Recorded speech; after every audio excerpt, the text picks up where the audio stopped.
Ladies and gentlemen, welcome back to Frankly Speaking Titans right here on NGSC Sports Network. And we're streaming on Facebook, YouTube, LinkedIn, Twitter, and Twitch. Ladies and gentlemen, we just had on, we were talking about the Chargers versus the Titans. And, I am really proud now to go ahead and introduce to you in our Frankly Speaking Titans studio, I should say, via StreamYard. We have on former Titans center from 1998 to 2001. Let's welcome in Kevin Long. Hey, how are you Kevin, how doing? you doing today, buddy? I'm doing good. How are you doing? I'm doing good. I have a little trouble seeing your face there, but it might be a little too. There you are. See, there he is, guys. It doesn't matter. They didn't see your face when you played either. So What's it's the difference now? We might yeah. scarce. What's the Hey, let me ask you this, Kevin. 1999. We've been talking a lot during our preseason shows about the Houston Oilers becoming the Tennessee Titans. I know that happened in '97. They moved over, but they were still. I think your first year you played, actually, they were still called the Tennessee Oilers, and then your second year they became the Tennessee Titans. How, how how is it for a player, when you go from one name to another name from a team's perspective? Well, I think it wasn't that big a deal. The bigger component of it was is that when we changed to the Tennessee Titans is when we kind of got our identity in the community and in Nashville and around Tennessee with the fans, because the Tennessee Oilers still had that old Houston kind of vibe behind it. And we played at Vanderbilt my rookie year. The year before that, they played in Memphis, and you just didn't see a lot of turnout with the fans. We're at Vanderbilt Stadium. We were barely selling out those games. If we played Pittsburgh or someone decent that traveled, we would sell out those games. But once we got our own name, the fans really got behind us, and then obviously we got the support from them, and honestly, it could have been the boost we needed to get over that 8-8 mark. Yeah, because you play in Vanderbilt one year. I think the first year when you played in Vanderbilt, you go 8-8. The next year you go to the Super Bowl. So, people talk now, they got new turf over there, this and that. Talk about the conditions. I know you talk about the fans and how important that is, of course. But what were the conditions like at Vanderbilt from going to a brand new stadium that was just built in Nissan Stadium? Yeah, so my rookie year, we were in Vanderbilt's one of their visitor locker rooms. Um, I didn't have a locker. My Benji Olsen and my clothes were neatly folded up on the floor, and so we got to dress on the floor. And like everybody talks about, you're going to the NFL. This is big time, and first game you get there, and all your stuff's just spread out on the floor, and you're sitting crisscross applesauce to get ready for your first NFL game, and then. But obviously, the next year when they built Adelphia at the time, uh, the locker rooms were pristine, and it gave us something to be excited about. No more dressing on the floor. They had enough restrooms for everybody and showers and training room, and it felt like home. Oh, are you there, buddy? Yeah. Okay. I thought we lost you for a minute. I heard a click there. Hey, you know what? I say 1999. When people ask me to describe the 1999 season of the Tennessee Titans, I called it a roller coaster of emotions. And I think that's the best way to describe it. And we just start with what? What was it? The playoff game. I think it was the wild card game where the Music City miracle happened with Buffalo. Talk about how it felt, here it is. You think the game's over. You don't want to think. You want to hope a miracle happens because you stay positive. But you and I both know the chances of that happening was slim to none.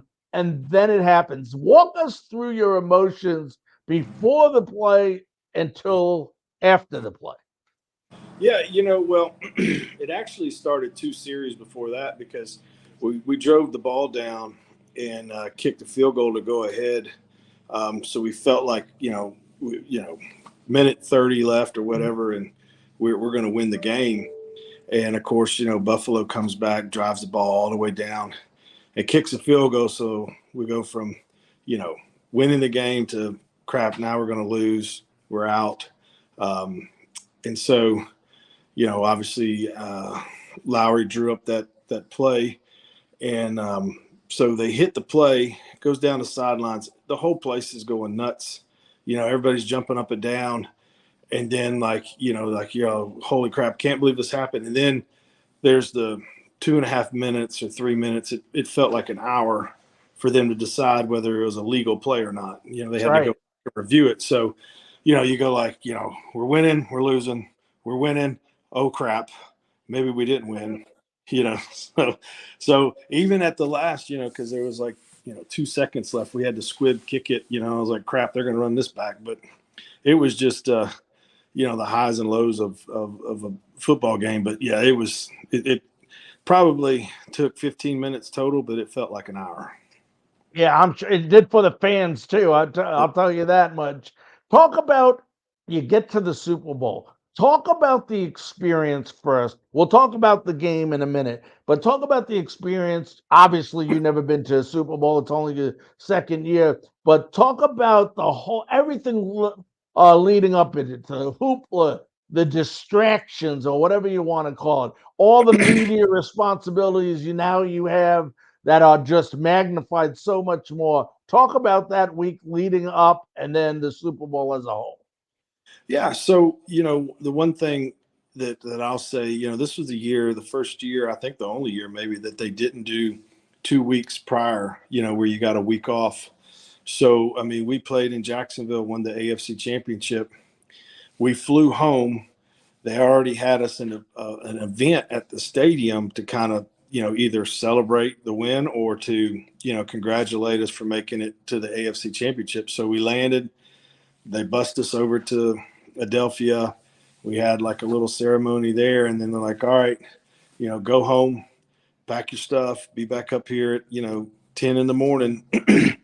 And so we were back up at the facility at 10 in the morning and going over itinerary, how many tickets you need, what to expect, what the week's going to look like, and then this is what you need. So, and then we had about an hour and a half, 2 hours to kill. And then we were on a plane to Atlanta. And so we flew the biggest plane I've ever seen in my life to Atlanta, which was a 25-minute flight, which didn't make any sense. But, it was a nice 25 minutes. So we land in Atlanta. We go to the hotel, check in. We did have Monday night off to where we could go eat and stuff, hang out. But Tuesday's media day, which is our normal day off in the NFL. So we had to do media day at the Georgia Dome. And that took, 5 or 6 hours. And then we came back and, get treatments and watch a little film and catch up on, the Rams. And then Wednesday started a normal work week, so it was Wednesday morning, film, tape, dress, practice, film, eat, curfew. So we didn't really get to, get too much of the hoopla and the excitement because we didn't have the week off prior, So now, would you have preferred now that like they have it now where you did have it, or did you like the idea of playing right away and not waiting that whole week?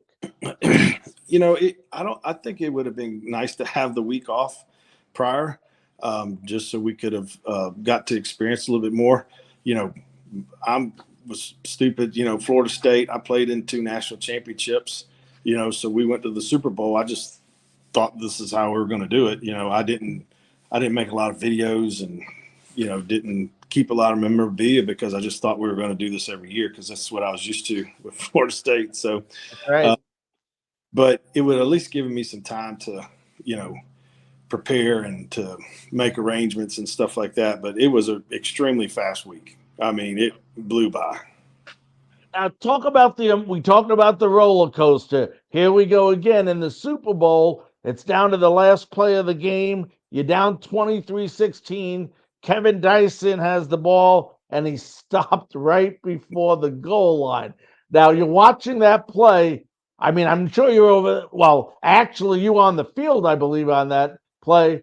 Did you get to see it from a view, or were you too busy blocking? Yeah, no, I was right there. You know, the guys, the Rams D line were gassed. They were barely rushing. We weren't like just dying, but it was real easy to block and watch it all unfold. So it was right there in front of us, and uh, maybe 5 or 6 times out of 10, Dyson breaks that tackle and we score. It just didn't happen. It wasn't meant to be. I want to switch over a little bit about this year's Titans. I don't know how much you watched them, if you got to watch them this weekend or not. But when you had a tough loss back when you were playing, Kevin, what would Coach Fisher's, what are some of the things he would say, especially early in the season, to make you forget about that game and, just worry about the game that's coming up? Yeah, I mean, just it's one week at a time. That's why we play, 16, 17 games, is make sure that, we've got plenty of opportunity to come back and make the playoffs. And it's a process. Um, I think that, the biggest thing is that we would focus on the mistakes, learn from our mistakes. And, Fisher was a big component of that. He didn't like the silly mistakes. And then Munchak was our offensive line coach, so we really harped down on, what our inadequacies were and how to correct those so those don't happen again. And you mentioned a great point about Munchak, and who was also great for the Oilers, a great offensive lineman. You see this Titans team now struggling, especially on the offensive line, and they take a lot of blame. I know that. But from what you would see, and as an experienced center, former center in the NFL, what do you see with this offensive line? Is it the players that they have, or is it just that you think they're maybe not being coaching correctly? And could this offensive line protect Ryan Tannehill? Yeah, there's a few things that I notice, and I started to notice them last year. If you watch most defenses, the way to kind of slow down Derrick Henry is to try to get guys in his face in the backfield where he's having to cut early instead of pressing the hole. And so when you watch defensive lines, there's a lot of slanting going on, and um, teams are going to slant. This is not like a new feature that the teams are starting to scheme against us. But so one, we have to be prepared for the slants. The guys got to clear up their technique. Is it coaching? Sure, because you got to get the guys on the right page. They run a lot of zone blocking, and so when you overstep and a guy slants, you're going to whiff, and then you have a guy in the backfield. I think if you're in the NFL, you're there for a reason. Not everybody can, be a Bruce Matthews, but you're still playing at a high level. You should be able to fix your technique and put yourself in a better situation.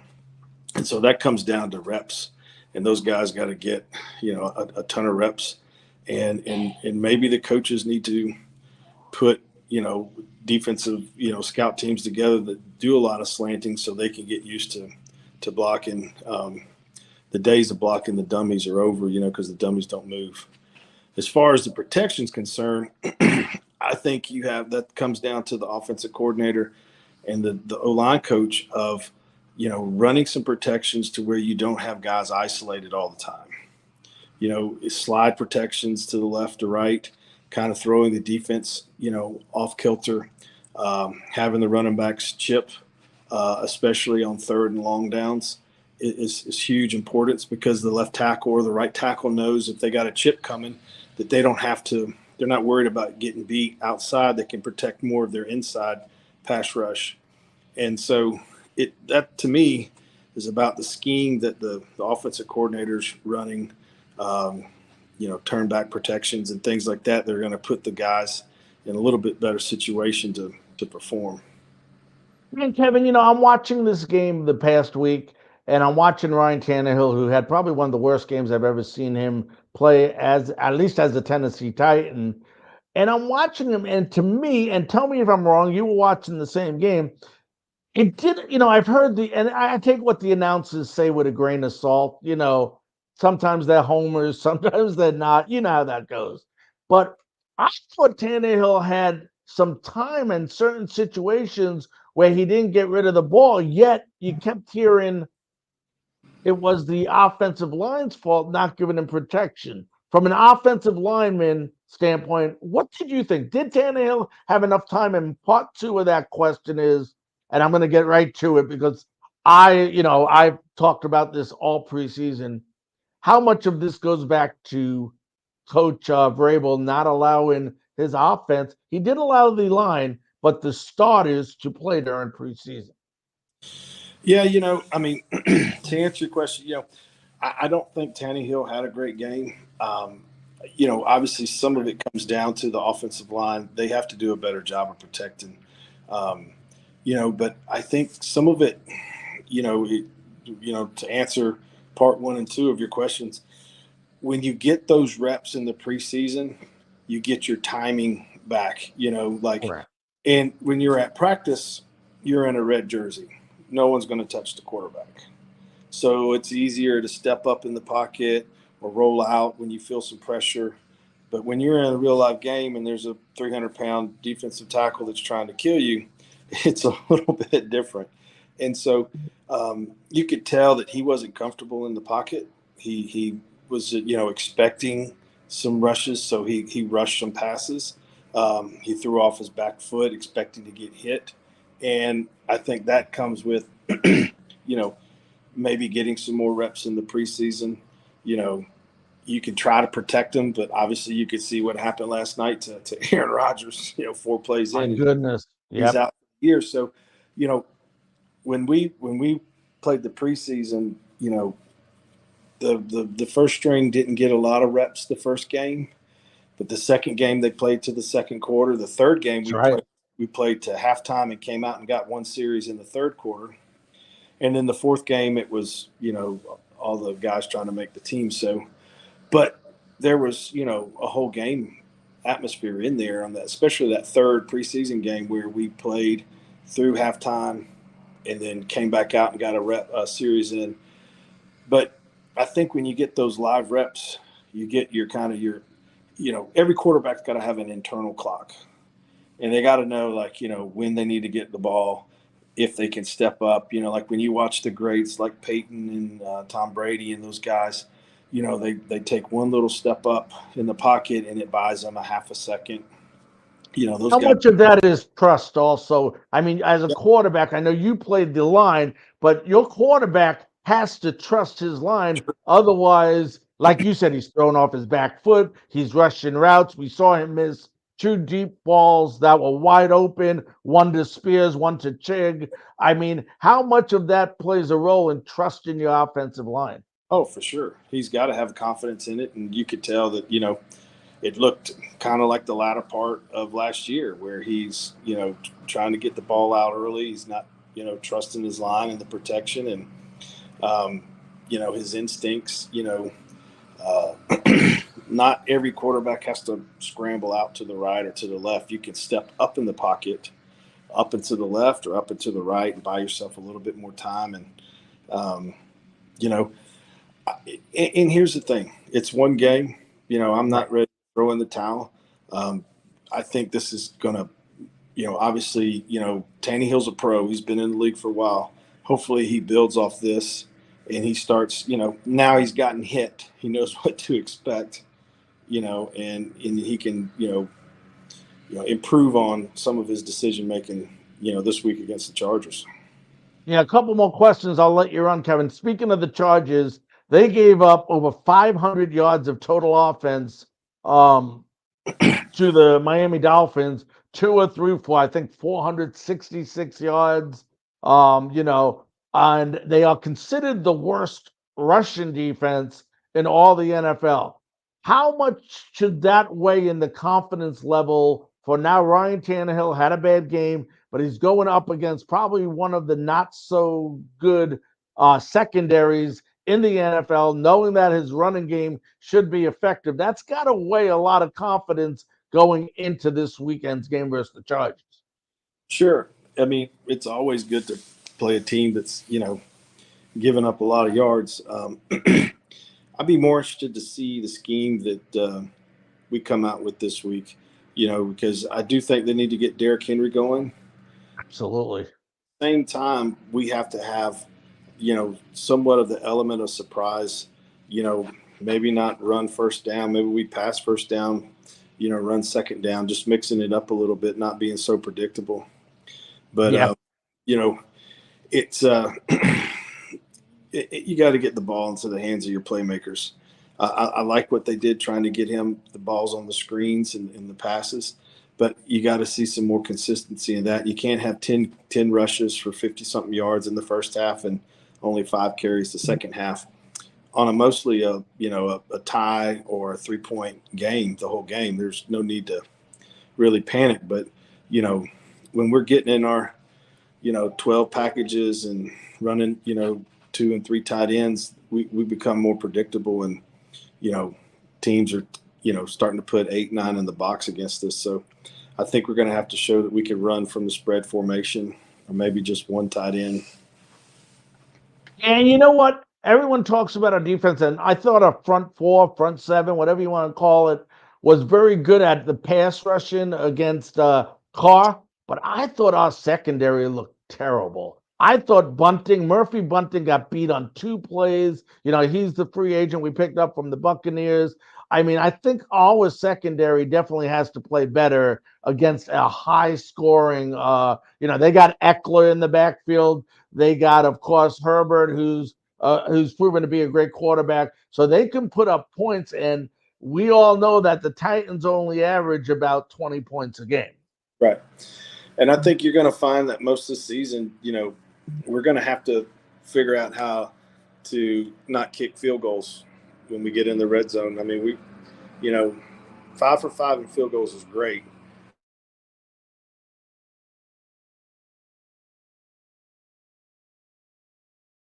Can you hear me? Your voice went off, Kevin. I can't hear you. Oh, sorry, phone call. There you go. Okay. But what I was saying is, 5 for 5 in field goals is great, but 2 of those need to be touchdowns. We got to figure out how to put, 28 points up on the board consistently to give this defense, the help it needs. I mean, holding Carr to no touchdowns in the first 3 quarters is pretty good. Obviously, we gave up the one late on a blown assignment. But, I mean, it's the NFL. The guys on the other side of the ball are going to make you look stupid occasionally. So it's just how bad is the play. No one should catch the ball wide open. But if you get beat, learn from it. But I think the defense, played pretty much really well to hold them to that many points, especially with the offense turning the ball over, so much. Yeah, and I agree with that 100%. Hey, one thing that didn't make sense in this game, I'd love to get your opinion on before we let you go. Mike Vrabel in his press conference says, I elected to let, I think Group A is his name, of the Saints kick the field goal because I was confident that our defense could stop the Saints, get the ball back, and kick a winning field goal. But it was, earlier in the game that he went ahead or during that time, he didn't, with Group A, he didn't trust his defense to stop them and push them back when they had that penalty against them and make them go again, which would have took them out of field goal range. What was your opinion on his decision to let them kick the field goal and for them to go ahead and go with their own field goal and give the ball back? One, I've never coached at that high of a level, in this. But what I can tell you is this: when you're in the heat of the game and you feel like you've got the momentum, and you just feel tendencies that, hey, right now my defense is playing good, and I think what Vrabel was doing was just going off of what his gut was telling him. The defense was playing good, that we can get a stop here and we can get the ball back. We got 3 timeouts. We can, the defense can go out there and hold, especially with them back, and we can get the ball. And so it's probably more of a gut feeling. It's easy to sit back there and now look back and go, oh, well, you should have kicked the field goal or, whatever now. But, if we stop him and we come down and kick a field goal, he looks like a genius. So, you're going to win some and lose some. Belichick doesn't make the right calls all the time either. So, but I mean, I'm sure the one thing that I know about Mike is that he's ultra competitive. And if in fact he finds some flaws in his decision making, he'll fix it. He's a professional. All right. Last question. What do we got to do, from your opinion, to win this game in Nissan Stadium this upcoming weekend? Okay. Well, the first one is we got to eliminate the turnovers. I don't know any teams that are going to be able to overcome 3 turnovers a game. It's just really hard to do. Secondly, we got to get Derrick Henry running the ball downhill. And thirdly, we have to change, if not 2, 3 of those field goals into touchdowns. I agree 100%. Well, listen, buddy, we're running out of time. I want to thank you so much, as always, for taking time out of your schedule to come on Frankly Speaking Titans. Absolutely. Anytime. All right, my friend, stay safe, and we'll catch you next time. Have a good one. You too. All right, ladies and gentlemen, that was Kevin Long, former Tennessee Titans center from 1998 to 2001. And I'll tell you what, folks, everything we wanted to know, you heard it right from the mouth of a former Tennessee Titan player who obviously played center from 98 to 2001. And I'll tell you what, that was some great stuff. I mean, unbelievable stuff came out of that interview with Kevin Long. Let's go ahead. Let's take a break, and we'll be back right after this.